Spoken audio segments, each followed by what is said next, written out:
If somebody drops their things on the ground and you help them up, everyone who sees that is statistically more likely to help someone else that day, because what you pay attention to influences your being. And when you act in accordance with your value and other people see that value, it influences them as well. Every action that you take causes a ripple effect that shapes the world. And now with the internet, with technology, we're so much more connected now than ever before. The smallest action that you take, every tweet that you send, every post that you share, every Facebook like, every video that you view shapes the world.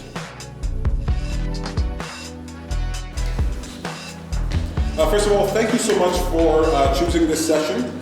I understand that this is an unconference, which allows you to move in and out of rooms. So I'm very happy that you're here. I'm happy that you stayed here till the end. Of course, you're allowed to leave, of course. My name is Peter Hartman. I'm a motivational speaker. I'm also a comedian, among other things. So I'm going to give you my spiel here today. But look, I'm not in the comedy club right here, okay? So I don't have this inherent permission to joke around. So I'll have to ask you, if I see an opportunity for a joke, should I take it? Yes. All right. You said yes, just remember that. All right, okay, folks. Does anybody have any idea what to expect with what's happening next?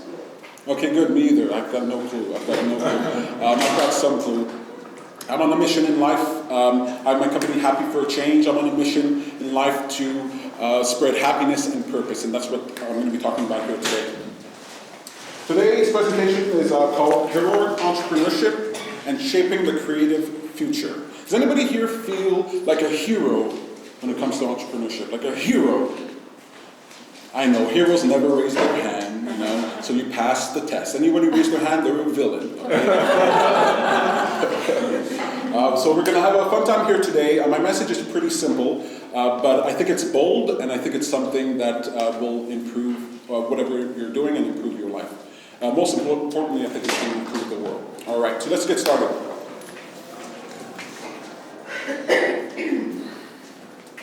I don't know what the other sessions were like, but I like to engage, I like to be a little bit more interactive. So if at any point you want to speak up, say something, raise your hand, anything like that, please feel free to do so. You're not going to throw me off, it's going to be fine. Who here is an entrepreneur? Excellent. Who here wants to be an entrepreneur? Excellent. Okay. So from an entrepreneur to folks who are not entrepreneurs yet, let me tell you, it ain't easy. All right? Some of you are thinking, you know what? Hate my job, don't like the way things are going. I'm going to go do something easier. I'm going to be my own boss. All the entrepreneurs know exactly what I'm talking about. It's way harder to do your own thing, right? It's far harder to do your own thing. What are the troubles? What are the stresses? What are the difficulties that you might have experienced as an entrepreneur? Is anybody willing to share just one? Lack of self-discipline. Lack of self-discipline. Very good. Taxes. Taxes, absolutely. Just don't pay him. Just don't pay him. Lack of funds. Lack of funds, absolutely. Perfect. Time management. Time management. Getting a new business. Getting a new business, absolutely. If anything goes wrong, it's all on me. It's all on me. I'm the one to blame. Can't quit. Can't quit. Oh my goodness, that's right. You just reminded me, I can't quit. That's right. That's a real truth. Excellent. The difficulties, right? It's difficult. Did you see how easy it was for us to talk about the difficulties of being an entrepreneur? But what the heck do we stick with it? Why do we keep at it? I remember I worked 9 to 5. And I worked in my little cubicle 9 to 5. And I felt like I was doing monkey work, you know?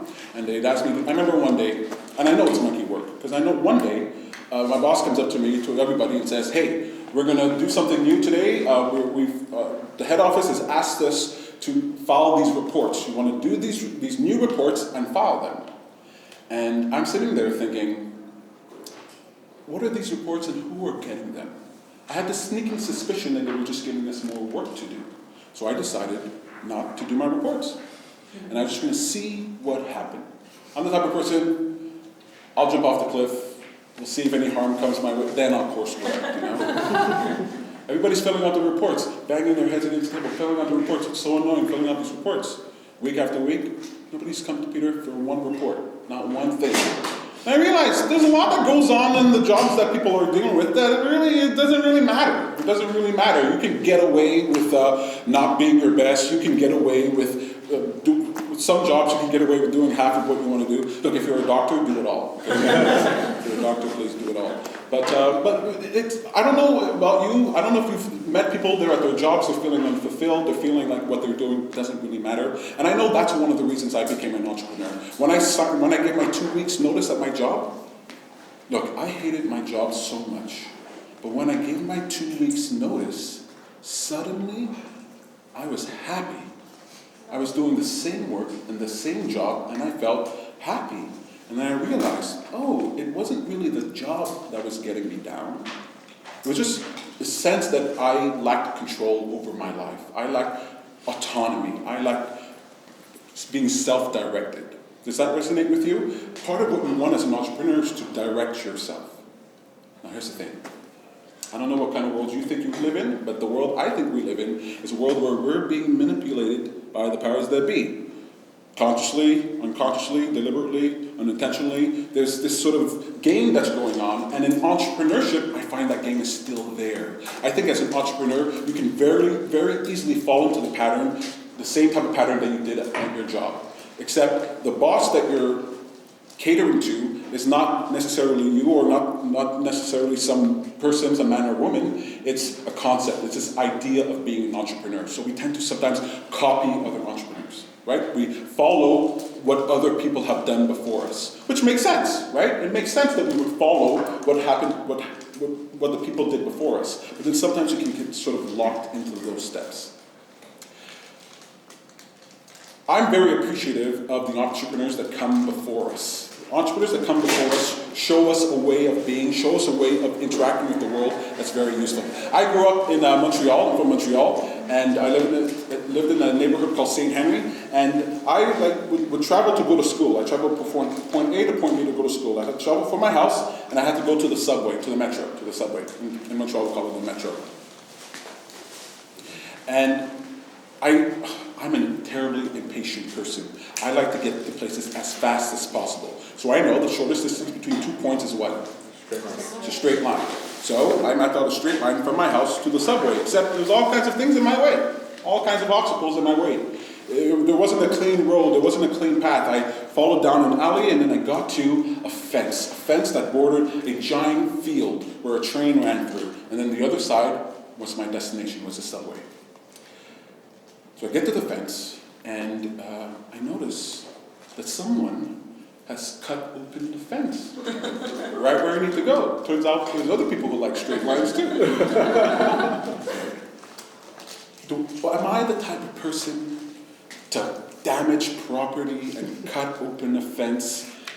Sort of, but I wouldn't have done it back then. Not when I was 12 years old, not when I was 13 years old. But I was very glad that some other crazy person did this. I was very glad that someone else decided, hey, I want to get here, I'm going to cut open the fence, I'm going to walk through. Now what was funny about this is that this happened all year long. Not only in the summer, but in the wintertime. I get to the field in the wintertime, the fence would be cut open. I mean, folks would come and mend the fence. And some person would come back and cut it right open. And I was like, there's a war going on, and I'm the beneficiary of this war. I'd go through, but then in the wintertime, the whole field would be full with snow. Just filled up with snow. They're not cleaning it like the roads, it's filled with snow. And still, it'd be cut open, and then I'd see footsteps in the snow. And those footsteps made it easier for me to walk in that path. And that's what entrepreneurs do for us, the ones who came before us. They sort of mark the way forward and make it easier for us to follow suit, right? We're standing on the shoulders of giants, right? They make it easier for us. They made it easier for us, and we'll make it easier for the people who come after us. But sometimes, I'd be walking in the steps. And it wasn't only in this field. Maybe you've had this experience, you're walking on a path somewhere, and you realize, well, I kind of want to go off the path. I want to kind of do my own thing. I want to go between those trees. I want to go follow along that path. And then, but the snow's high, and it's hard now to come off the path. At first, when I got to the fence, I was in the mode of going off the beaten trail. But then I got used to walking in the footsteps of the people who came before me. You can fall into grooves. You can fall into routines. You can fall into a pattern of behavior, habit. And as an entrepreneur, the same spark that causes you to be different, to leave the trail, to be different, to move out from what other people have done, to be different, to leave that job, to leave the safety, to leave what was there before, It's the same spirit you want to cultivate even as you do your entrepreneurship, even as you're walking those paths. So I'm walking in those footsteps, and I'm still questioning every time I take a step, is this the step that I want to take? Does that make sense? All right. I want to talk about the principles that are required. The principles that are required for ethical entrepreneurship. What do I mean by ethical entrepreneurship? What is ethics? Does anybody know what ethics is? When you think of the word ethics, what does that mean to you? Sounds like a big word. Ethics. Any decision that makes it harder for me to sleep at night. Any decision that makes it harder for me to sleep at night. Absolutely. Ethics requires a sort of conscious attention, a type of morality about how to behave. Ethics is how we treat each other, how we treat people, how we treat each other. Now, entrepreneurs, they're serving a role in our society.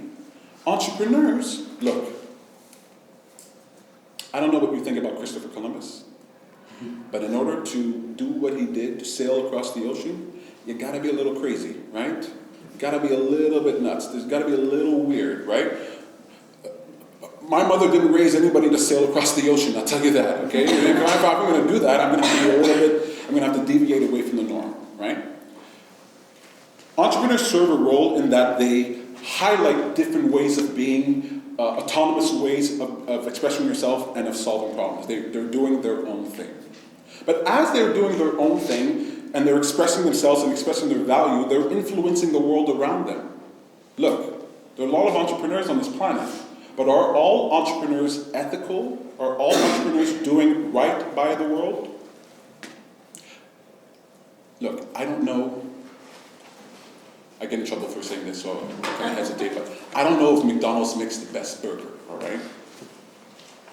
McDonald's doesn't make the best burger, all right? You know, and I wonder sometimes, how ethical is it?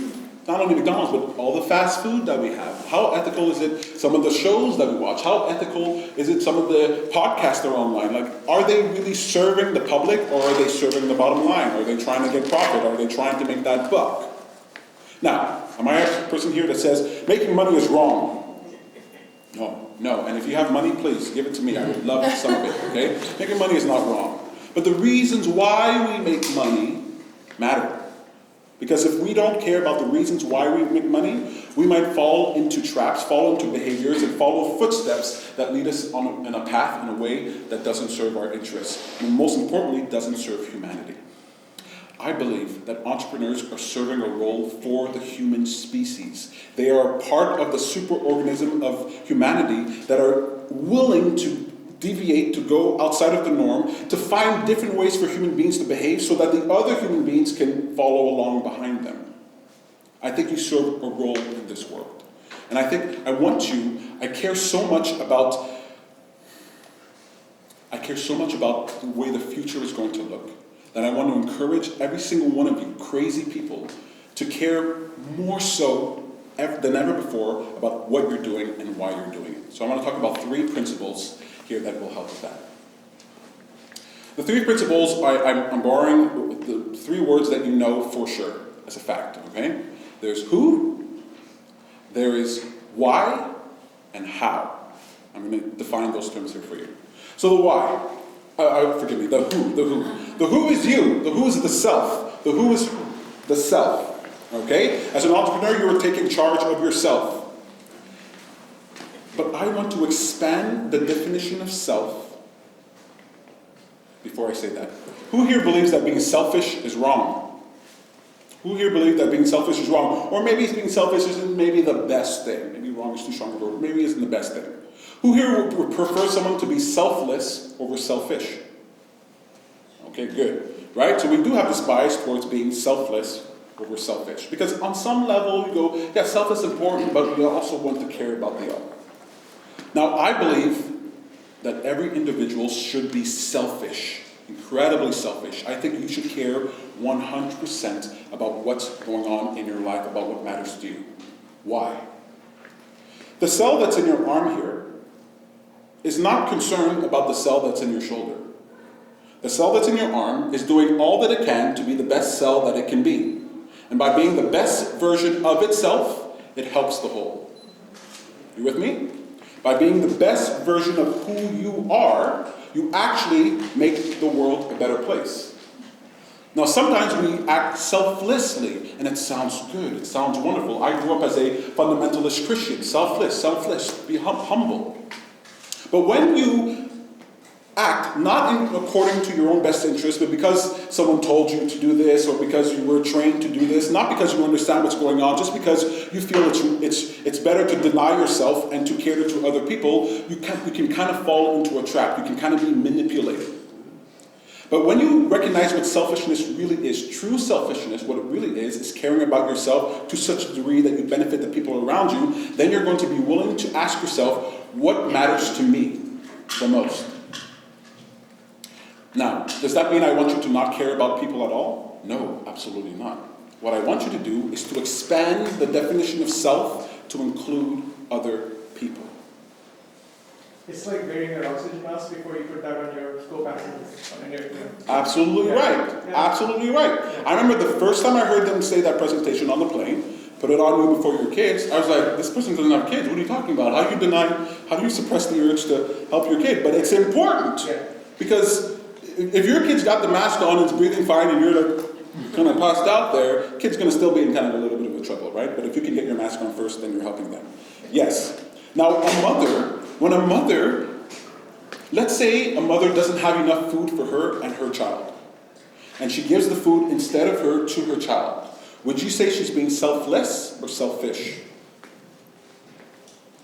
Is that mother being selfless or selfish? Selfless. Selfless. Because she's expanded the definition of herself to include her child. Helping her child is helping herself. Now, the reason why this is important is because when someone wants you to help other people, just help other people, and you're not connected to that idea, it's difficult to act in that way. It's difficult to help other people. But when you recognize that helping someone else is actually helping you, now you have the motivation in order to do the right thing, to behave in a way, to even to expend more energy, more effort in order to help someone else. Are you with me so far? We're expanding the definition of self. Entrepreneurs are selfish creatures. They care about what they're doing. But what I want you to do is not just care about what you're doing. I know you think, I just have a podcast. I'm just trying to create a successful podcast. How does this help the world? How does this connect to everyone else? Do you think that there's anything you can do, anything at all? Is there any action that you can take, big or small, that does not influence the world around you? Is there any action that you can take? Do you know that when you smile at a stranger, smile at someone on the street, and someone else sees you, they are statistically more likely to smile at someone else that day? Everyone who sees you. If somebody drops their things on the ground and you help them up, everyone who sees that is statistically more likely to help someone else that day, because what you pay attention to influences your being. And when you act in accordance with your value and other people see that value, it influences them as well. Every action that you take causes a ripple effect that shapes the world. And now with the internet, with technology, we're so much more connected now than ever before. The smallest action that you take, every tweet that you send, every post that you share, every Facebook like, every video that you view shapes the world. Do you feel like you're shaping the world on a daily basis? Sometimes you feel that way, sometimes not. Sometimes you think, I'm just dealing with my own little corner of the universe right here. Just my podcast. I have a podcast. It's called Bad Guru Nightly. And it's a motivational comedy show. And I wouldn't tell anybody this is a world-changing podcast, but it is. Just like yours. Just like your business. Just like what you're doing. It's world-changing. Now think about this. Think about leaving here and going home, going to bed, waking up in the morning and focusing on your vision and your idea.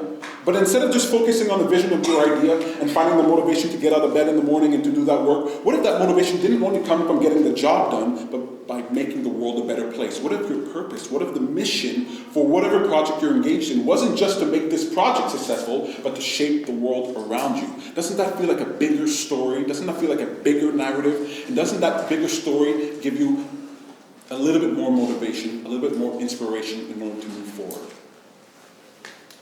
If you thought that you were part of something bigger than just yourself, would you feel more motivated, more inspired, more engaged in the world? That's what I want to give you here today. I want to give you a shared purpose. So the first principle is who. The who is always you. It's always you, from the inside out. And what I want you to do slowly over time is to expand the definition of self to include other people. That doesn't mean you have to know everybody by name. It doesn't mean that you have to interact with every single person that you meet. It doesn't mean that you have to give change to every homeless person on the street. That's not what it means. But it means that whenever you're looking at whatever you're trying to create, whatever you're trying to do, you're not just going to think about it in isolation. You're going to think about it in context with the world. And there are some things that you're going to want to do that you're going to choose not to do because it doesn't satisfy that larger desire.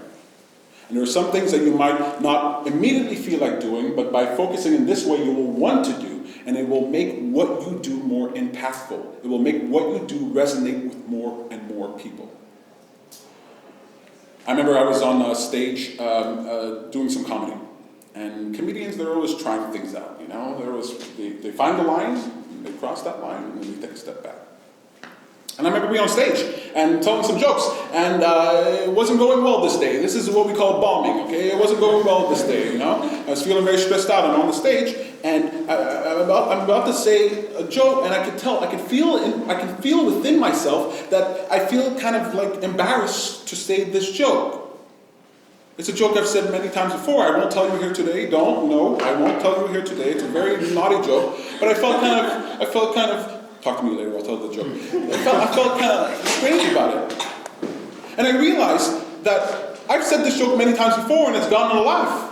But now that I'm observing it in this different way, I'm recognizing that even though this joke gets a laugh, I'm kind of ashamed of it. I feel kind of a little bit wrong. And because I'm paying attention to what's happening within myself, and because I'm recognizing, hey, how is this joke going to influence the audience and the people around, I decide I'm not going to say this joke even though I want to. I have been tempted to pay for Instagram followers. I know, I'm the only one, all right? Because it seemed like it could work. Right? I follow some people and someone tells me, oh, that person has 1 million followers. Oh yeah, half of them are bots. I'm like, how do I get those bots? I want those bots too. But when we all act in that way, serve the bottom line, just get the followers by any means possible, get the viewers by any means possible, make the sale by any means possible, it might help us right now, but what does it do for tomorrow? What does it do for the next people who are following in your footsteps? The first principle is why. The second principle, forgive me, the first principle is who. The second principle is why. Why is your motivation? Folks, do you have a why? Do you have a reason for what you're doing? Yeah, changing lives. Changing lives, absolutely, for the better. Yeah. Excellent. I can change your lives real quick. Excellent. It's up to you. I won't let you. You let me decide.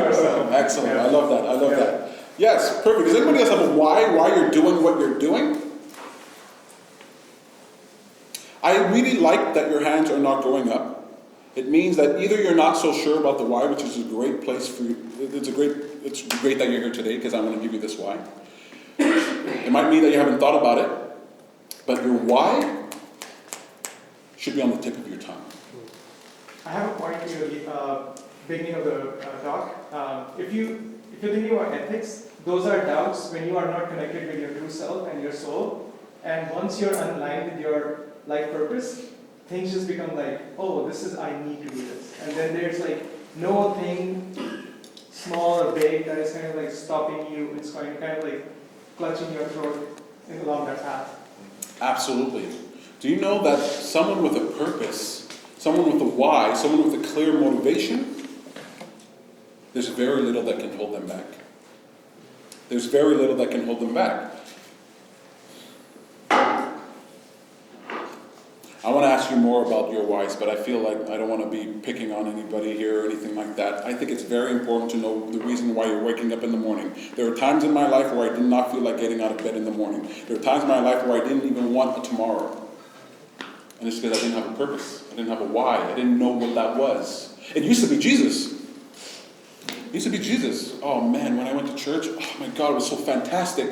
I'd just be in church, and we all shared a purpose, we all shared a why, I knew exactly where I was going. And then when things got kind of sour in church, and I left church, and I left the community, and I was out in the world, I looked at everybody else, and I was like, wow, everybody's just sort of running around, like not getting what's going on. And I actually preferred the lie over the truth of it just being wandering, right? But in this world, you have to make your own why. You have to figure it out for yourself.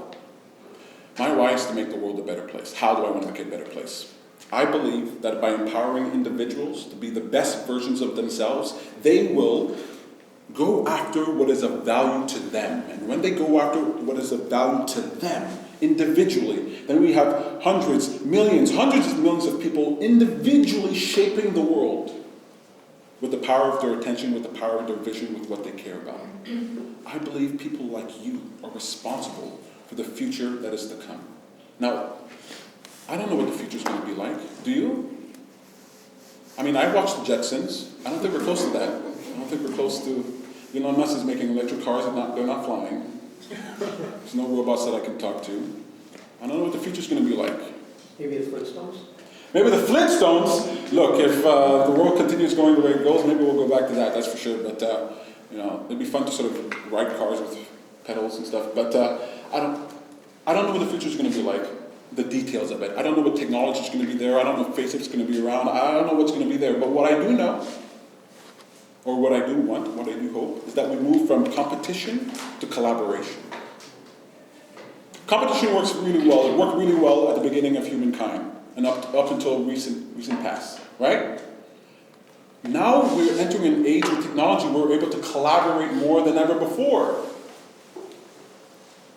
Are you with me with this competition collaboration thing? For the most part, yes. And I even make a case for collectivism and collaboration very, very quickly, which is in music, artists can do covers of each other to help fans cross-pollinate. But I wouldn't expect competition to be taken out of sports. You still want teams to go up against each other. They're not collaborating to have a game. So a reduction, I can see that for sure. Absolutely. I believe that there will always be competition, but I think competition will exist within collaboration. I can argue, just like you, that the two football teams are not collaborating, okay? But they also are collaborating, right? There are sort of rules and a spirit to the game that they agree to, right? Either explicitly or implicitly. They're agreeing to this type of collaboration. Sometimes it's easy to see the world as a zero-sum game, that there's this pie, we're dividing the pie, and you get your piece, and if you get some, then I can't get some. But technology has created an age of prosperity and abundance. You see, what's going on is that the internet is connecting different parts, and we're creating more than what existed before. We're creating more than what existed before. And so that means the pie is getting bigger, and that means you can get your slice. And that means if you can get out of the sense of fighting your neighbor, look, folks, oh my goodness, I feel jealous all the time of people, all right? And I really love it. I love it. I have a twin brother who just grew up that way. I'm better than you, you're better than me. This week he's better than me. He had a great talk this morning. It was really fantastic. But you're just like, oh man, I just wish I could just step on him on the way up. I just want to just get up there, And it feels so good to have that status to climb the mountain. I just found something that I just want to say. Somebody said that they didn't have competitors, just alternative options. And I really like that. It seemed to be just another instance of community spirit. Absolutely. I think that what we see as competition isn't actually competition, certainly more now than ever before. But competition breeds collaboration. It can. We wouldn't have a lot of things. We wouldn't have an iPhone if Steve Jobs didn't feel the need to compete with Microsoft at the time, right? Or IBM at the time. Absolutely. I am not negating competition. Competition has served its role and will continue to serve its role. All I want is an emphasis now, a little bit more on collaboration, because technology is allowing us to do it more than ever before. It used to be that when a show was on TV, it was competing with the other show on TV because they were on at the same time. And you had to choose one over the other. I see your hand there. You had to choose one over the other. But now, with the internet, this YouTuber can have 1 million subscribers, and this YouTuber can have 1 million subscribers, and they can be the same subscribers because we have asynchronous communication. I don't have to watch it at a locked-in time. I don't have to watch it on the TV. So now, musicians, the reason why they're collaborating more so than ever before they weren't allowed to collaborate. Who wants to give advertising to your competitor? But now it doesn't work that way. Now collaboration is the best. Many of the artists that you love, many of the TV shows that you love are collaborating because they're recognizing we don't have to compete for the audience anymore. We're not dividing the pie. And the pie is only growing. There's going to be a rising billion that are coming onto the internet as we go forward, and the audience is only going to get bigger. And every individual here you don't even need 10 million people in order to follow you. All you need is 1,000 people who are interested in what you have to offer on a monthly basis, and you can make a living from it. So we can all find 1,000 people, and there's a ton of crossover. But if we still get stuck in that mentality of competitiveness, it's you or me, then we're missing the opportunity that's right there in front of our face. Let's emphasize collaboration. I certainly don't want to get rid of competition, right? I love the feeling of stomping on my brother. I'm not going to get rid of that. It's not going away. But collaboration, it changes the way we think about the world, and it changes the way we view the resources that are available to us. So you have that there? I think that there's something to be said for negatively biased. I think that you can be competitive in a negative way, and I've seen sports teams, they're on the field, they're going at it, and then afterwards they're signing autographs for kids, they're all together, both teams are smiling and joking with each other. I think there's negative competition where I just want to screw over my brother, step on him and make him feel small, and then there's healthy competition because if I get a little better this time, he's going to have to up his game next time. Exactly. And when I talk about squish my brother, that's exactly what I mean. It's I do. yeah, absolutely. Yes, absolutely. Is he in this room? He's right here. He doesn't deserve attention though. He had his time. Yeah, just going off of her point and then to the one I was going to make is rugby is one of those games where you play against someone that whole hour you hate them, and right after that game you buy that guy a beer with your opposite number. That's the element of that sport. But what I was going to say to you is based on what you were saying, collaboration. I just heard an interesting thing. Whether you're a fan or not of his, that's not the point. But Joe Rogan, in his podcast, politicians are fighting to be on his show for that positioning versus the usual way of doing it because of the fact that there's this sort of unofficial collaboration. And I don't know if he wants any of it, but what I'm saying is the whole stage has changed. Yeah, because absolutely. And that's probably going to be discussed in one of these sessions. Absolutely right. Yeah, and I just wanted to add to that because I worked in television for 23 years and I worked 18 of those in programming and development, and I can tell you right now that it's very interesting that you said that, because the reason why they're also fighting to get on Joe Rogan's show and line up, because when you work in a television setting, because I've worked for Big Chum Group, started my days in Much Music and then moved on to Bravo. You're not allowed to say and do a lot of things. There's a lot. So collaboration can be limited, and competition can be ugly in traditional TV. So it's very interesting, and that's why the internet and what you were just saying about the piece of the pie, and one of the reasons why I got let go after 23 years was because the internet took over so much that nobody's watching TV, and they say by 2024 in the US 50% of households will have gotten rid of their cable, and I think it's even more than that. And because I saw the Nielsen ratings every day as I worked in programming, I know now even today for a fact, like CBC Nightly News at 6 o'clock, the Toronto edition, they only get about 12,000 viewers because now everybody, right, is going to the internet. And you know what? Big broadcasters are starting to get all their streaming services and everything, because it's like what you were saying. Before, you could only watch either whatever on NBC or whatever on CBC because you didn't even have that PVR. Maybe in the US earlier, but in Canada we're so behind and everything. That's right. And that's why now everybody wants to jump on the streaming services, because you can watch this and you can watch that, because households, it's not only about, I know my household, we're 4 people and we each have our own laptop.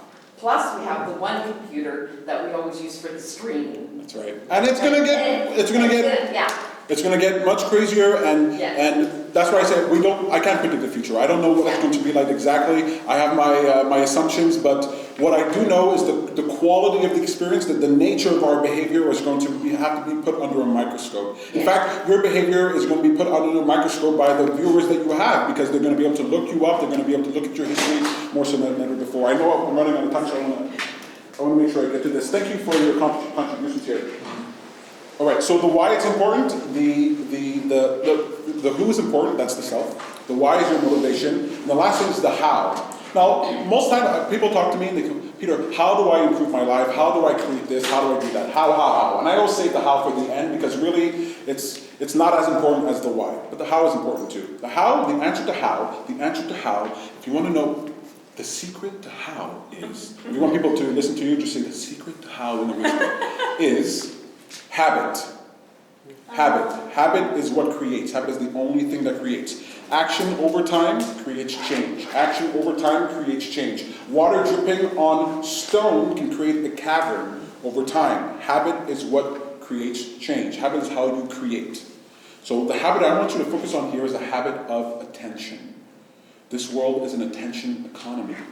And whoever gets attention is the one that gets successful. But I'm not talking about the attention economy right now. What I'm talking about is paying attention to the thoughts in your mind and the feeling in your heart. Because your emotions, what's happening within you, your feelings, are letting you know more clearly than anything how you feel about what's going on. You ever in a situation just feel a little bit off? Just something just seems... Somebody tells you, oh, you should do this, you should put money in that, you should market this way, you feel like that, but that doesn't feel like me. Oh, but Gary Vee's doing it. All right. Well, I want to be willing to say it's good for Gary Vee, but not for me, right? And when you pay attention to the thoughts in your mind and the feelings that are in your heart, to what's going on within you, it's far more discerning. And if you care enough about what's going on, you're going to find that feeling, and you're not going to ignore it. For the bottom line, you're not going to ignore it. You're going to be willing to do something about it. The habit to create what we want to create is a habit of thought and a habit of emotion. We're paying attention to what's happening within you. Look, folks, there are probably people in other rooms, people who are telling you practical information in order to get your business off the ground. Practical information in order to get things done. And that's absolutely wonderful. My brother gave some practical information this morning. It was really fantastic. But I believe that what I'm offering is also practical. I feel it's more practical than the actual concrete actions that you have to take, because the world operates from the inside out.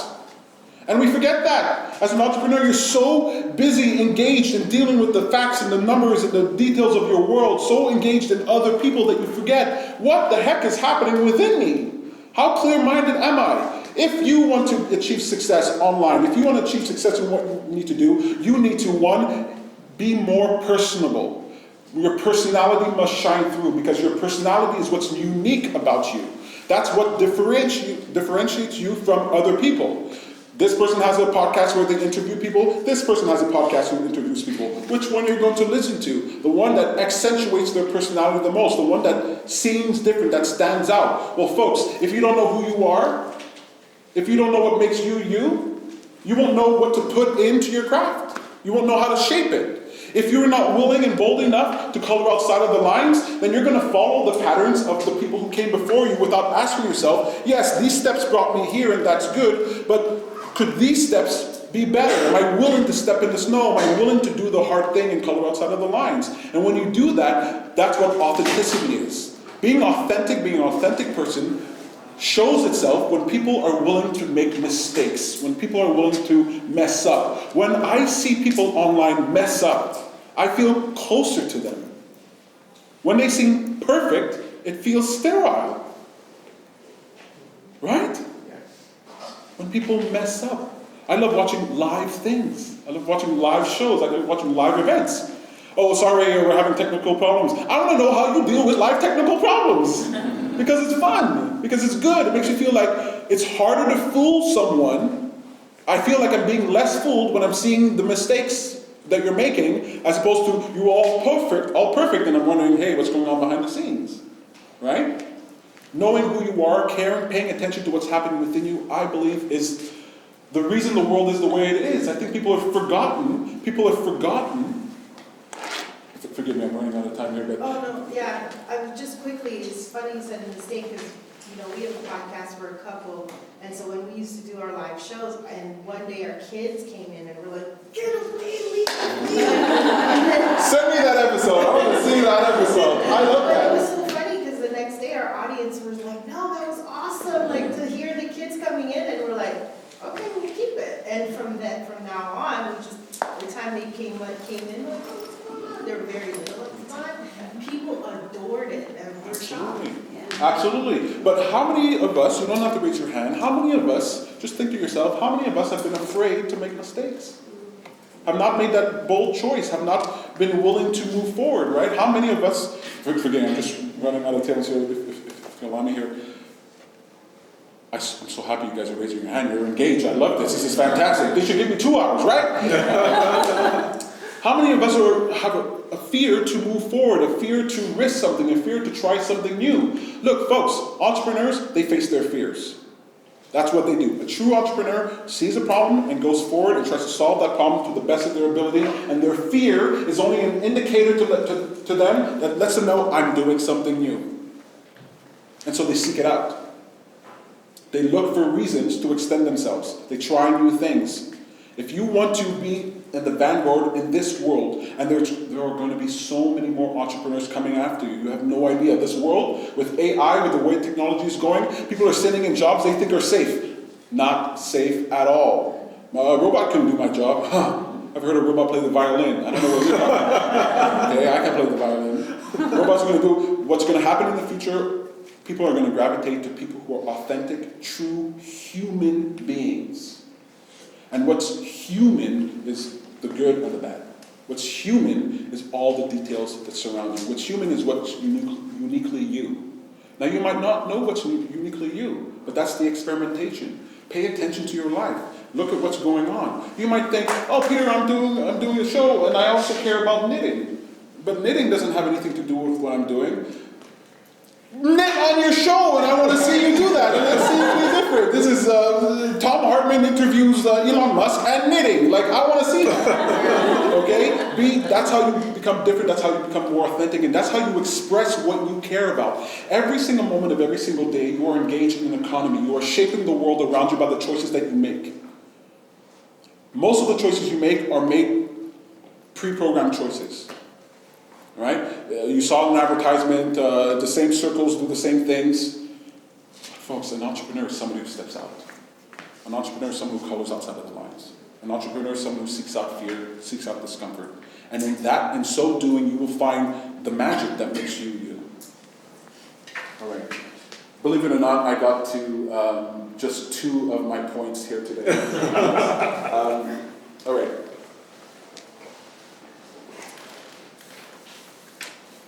How do you be a heroic entrepreneur? Entrepreneurs, there were a lot of them. But I don't know that there are many heroic entrepreneurs. You ever think about those men and women back in the days who took up their swords and shield and went into battle and war and fought and died? You ever thought of these people who made the world that you're living in today, who made us, who enforced boundaries and created safety? You ever wonder about those people out there who went and I think to myself, I don't know if I could do that. I don't know if I could do that. Why did those people do that? Why did those warriors, those soldiers, those husbands and wives, why did they go and fight? Why? Who were they fighting for? They were fighting for their loved ones, their family, their culture, their freedom. Today, we don't fight with swords and shield. But it's not only with swords and shield. We fight. Entrepreneurs are the champions and the vanguard. Entrepreneurs are the ones in front. Everybody has a job. Entrepreneurs have a mission. And they move forward and they fight and they try to find ways forward. And what they're doing, whether they're aware of it or not, they're helping the people behind them. They're helping the society that they come from. I know for a fact, every single one of you want a better world. You all have your own minds about it, but the reason you want to engage and take charge of yourself is because you want to live in a world where people take charge of themselves. I bet you don't only want you to be an entrepreneur. You look at everybody else and go, hey, you should be an entrepreneur. You should start a podcast. You should start a blog. Don't you feel this way? Don't you feel like, I know what it feels like to do your own thing, and it's hard and it's miserable and there's sacrifice and there's pain. But man, this is the way we should live. People, this is the way we should live. This way. Right? And Christopher Columbus could only convince a few people to go on his boat. Most people were like, what? You're going to sail up the edge of the earth? It's like, let's go see the edge of the earth. Let's go see. Maybe let's go see. He didn't have Facebook. He didn't have any Facebook, right? He didn't have any Facebook. But it matters what you do. And I see entrepreneurs as that vanguard. And they're out there. But sometimes I feel like people forget why they're fighting, why you're doing what you're doing. It's not just so you make a buck. It's not just so you can make a living. It's so that you can make a life, not only for you, but for everyone else. It matters. And so you're going to be faced with many choices. Competition versus collaboration. You're going to be faced with doing shady behaviors or going the wholesome route. You're going to be faced with giving up or persevering. But if you give up, if you stop, that's one less person who's fighting for the future. If you stop, if you find some reason to put down your arms and say, this is too hard, it's easier for me to get a job. If you do that, you are shaping the future. But is it the future that we want? It matters what we do. Now, why am I telling you this? Yes, I love the sound of my voice. But I feel like the missing ingredient, or the ingredient I want to emphasize the most in this world, is purpose. Purpose, your why, a reason to wake up in the morning, a reason to do what you do. And what I know for a fact is that when you care about your why, when you have a purpose, every single thing you do or have to do gets easier. We don't live in a world with magic. We don't live in a world with effortless creation. It takes effort to do things. And everyone wants to find an easier way to do what they want to do, an easier way to do what they need to do. I get that. But when you have a purpose in life, the same thing that requires effort feels effortless. It feels more effortless to send those emails. It feels more effortless to do those videos because you're not just doing it for you. You are not designed as individual creatures. You are, by nature, social creatures. It takes two people to make one person. It is your nature to be social. It's your nature to connect to community and to culture. And if you are just doing your thing and you're locked in isolation, you are missing everything that is required to nourish you within you, your mind and your heart, the fuel that you need to get out there and to do the hard thing. And that's why I'm here today. I'm spreading a message of shared purpose. We share a purpose. We all want the world to be a better place. So when someone presents you a way forward, ask yourself, what do I think about this? And how do I feel about this? And is there a way that I would prefer to go? And if there's a way that you would prefer to go, be willing to step out and follow those new steps. This is an idea that I'm sharing. And I believe that ideas are contagious. I believe that you can be infected by an idea even against your will. I'll give you an example. I'll end with this. Is that okay? I'll end with this. I don't like staircases. I know it's weird, staircases, I just don't like them, all right? I come out of the subway, I go up the stairs, and there's a bunch of people in front of me. Just a bunch of people, a bunch of butts, just buttholes pointed in my direction. And I think to myself, every time I'm on the staircase, I know, statistically, there's got to be at least one or two people who are farting in my direction right now. It's a fact, I know it. I think about that every single time I'm on a staircase. And now you will too. Right? You got to be careful what you pay attention to. Thank you very much.